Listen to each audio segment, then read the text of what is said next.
Hello viewers.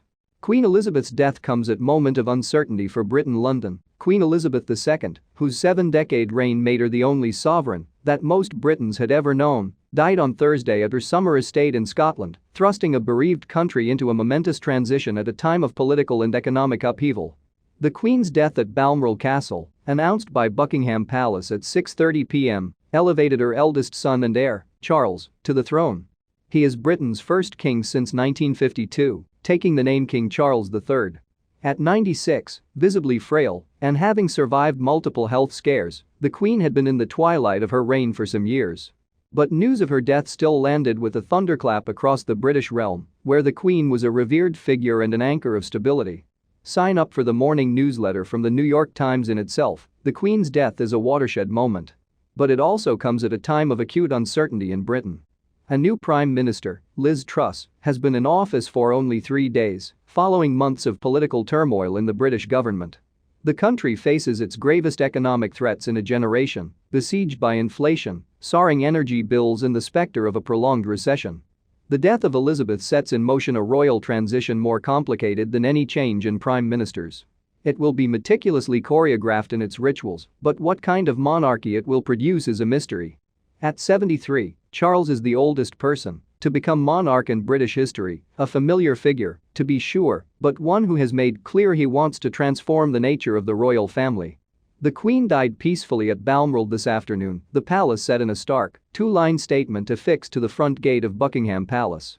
The King and Queen consort will remain at Balmoral this evening and return to London tomorrow, it said, referring to Charles and his wife Camilla.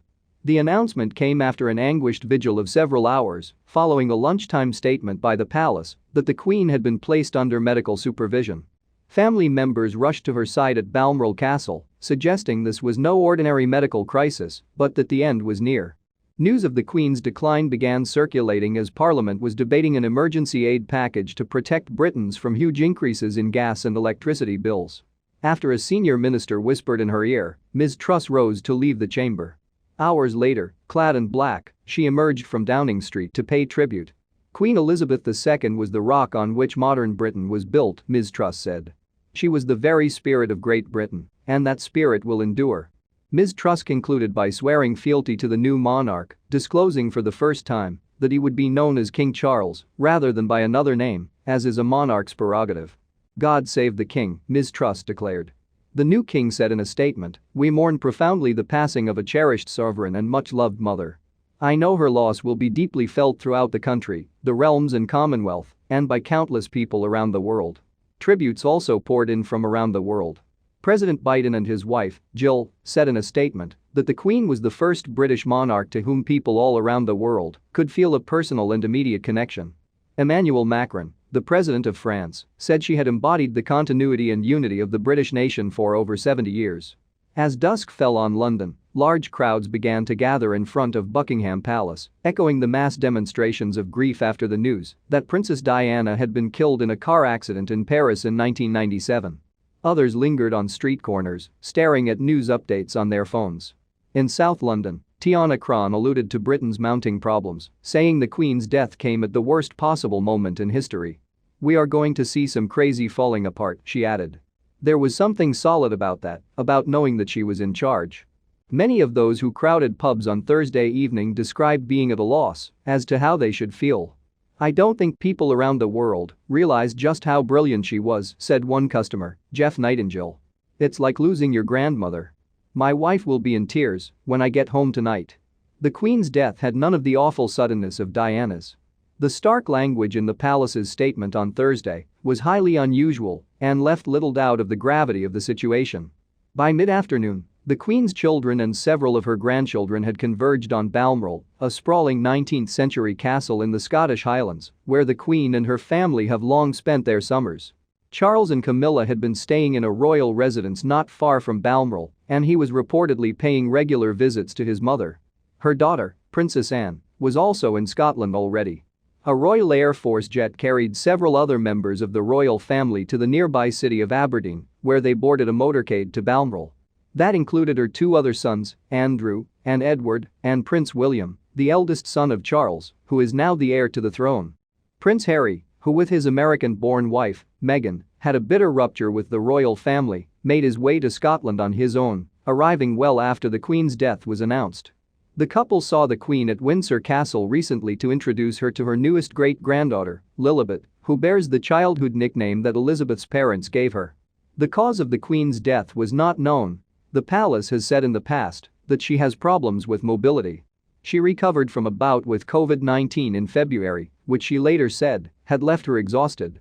With no further updates after the midday statement that her doctors were concerned, there was a mounting sense of portent as the day unfolded. The BBC suspended its regular programming to carry continuous news coverage, its cameras trained on the iron gates of Balmoral, which swung open periodically as vehicles arrived or left. Heavy rain showers added to the gloom. The vigil came after a week that offered a powerful reminder of the Queen's role in Britain's constitutional monarchy. On Tuesday, she met Ms. Truss and her outgoing predecessor, Boris Johnson, both of the Conservative Party. In a photograph, a smiling, if fragile-looking, Queen greeted Ms. Truss before a roaring fireplace, a walking stick in her left hand. Mr. Johnson, who spoke to the Queen on an almost weekly basis for his 3 years in office, issued an emotional statement upon her death. As is so natural with human beings, it is only when we face the reality of our loss that we truly understand what is gone, Mr. Johnson said. It is only really now that we grasp how much she meant for us, how much she did for us, how much she loved us. By tradition, the monarch invites a new prime minister to form a government after the outgoing one submits his or her resignation. This time, the ceremony, known as kissing hands, was moved from Buckingham Palace to Balmoral on the advice of her doctors to spare the Queen the need to travel to London. Beyond such formal rituals, the Queen was a symbol of continuity and constancy over 8 decades. She served as a living link to the glories of World War II Britain, presided over its fitful adjustment to a post-colonial, post-imperial era, and saw it through its bitter divorce from the European Union.